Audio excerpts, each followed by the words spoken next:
அனைவருக்கும் வணக்கம். கோயிலுடைய முக்கியத்துவம் ஏன் அந்த காலத்தில் கோயில் கட்டினாங்க? ராஜாக்கள் கோயிலில் அன்னதானம் பண்ணாங்க, கோயிலில் விலை உயர்ந்த பொருட்களை வைத்தாங்க, கோயிலில் தான தர்மங்கள் பண்ணாங்க அப்படின்னு பார்த்தா இங்கே எல்லாத்துக்குமே ஒரு சயின்டிஃபிக்கான ஒரு விஷயம் இருக்குது. கோயில் கட்டுமான பணி, இந்த கட்டுமானத்துக்குள்ள அவ்வளவு ரகசியங்கள் அடங்கியிருக்கு. நம்மளுடைய கலாச்சாரத்தை உணர்த்துறதும் அது மட்டும் இல்லாத நம்மளுடைய வாழ்க்கை விஷயங்களை பற்றி பிரதிபலிக்கக்கூடியதாகவும் தான் அந்த கோயில் இருக்கும். அந்த மூல ஸ்தானம்னு சொல்றது உள்ளம் அது பெருங்கோயில் ஊனடம் பாளையம் தெளிந்தொருக்கு ஜீவன் சிவலிங்கம். நம்ம உடம்பு தான் அந்த கோயில். நம்மளுடைய உடம்புல இருக்கக்கூடிய முதுகெலும்பு பார்த்துட்டிங்கன்னா அந்த கோயிலுடைய கொடிமரம்னு சொல்லலாம்.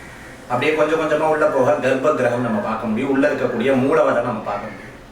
அந்த இடத்துல அதி உன்னதமான சக்தி நீங்கள் திருவண்ணாமலை திருப்பதி போன்ற பிரசித்தி பெற்ற கோயிலுக்கு போகும்போது நீங்கள் உணர்ந்துருப்பீங்க. ஒருத்தர் வீட்டில் ரொம்ப கோவிச்சுக்கிட்டாரு, நேராக நடந்து எங்கே போவார்னா கோயிலில் போய் உட்காருங்க. ஏன்னா அவருக்கு தெரிஞ்சிருக்கு, அவருடைய மனம் தெரிஞ்சிருக்கு, ரொம்ப மனசு கஷ்டமாக இருக்குது, என்னுடைய நிம்மதி இந்த இடத்துல இருக்குன்னு. உண்மைதாங்க.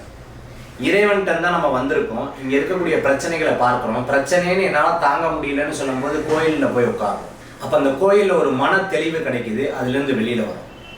ஒரு மனிதன் பிரச்சனைக்குள்ளேயே சுற்றிட்டு இருக்கிறத விட கோயிலுக்கு போயிட்டு வரும்பொழுது அவங்களுக்குள்ள இருக்கக்கூடிய அந்த மன பயம், மன தடுமாற்றம், மனதில் இருக்கக்கூடிய பெரிய பிரச்சனைகள் போகுது.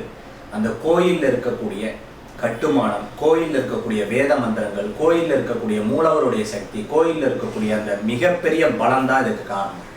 அதனால ஒரு விஷயத்தை ரொம்ப யோசிச்சுக்கிட்டே இருக்காதீங்க. டக்குன்னு கோயிலுக்கு போயிருங்க, கொஞ்ச நேரம் உட்காருங்க, திருப்பியும் அடுத்த நாள் ரொம்ப குழப்பமா இருக்கா, திருப்பியும் போங்க. உங்களுக்குள்ள ஒரு பெரிய தெளிவு கிடைக்கும். இறைவன் நின்று காப்பார்.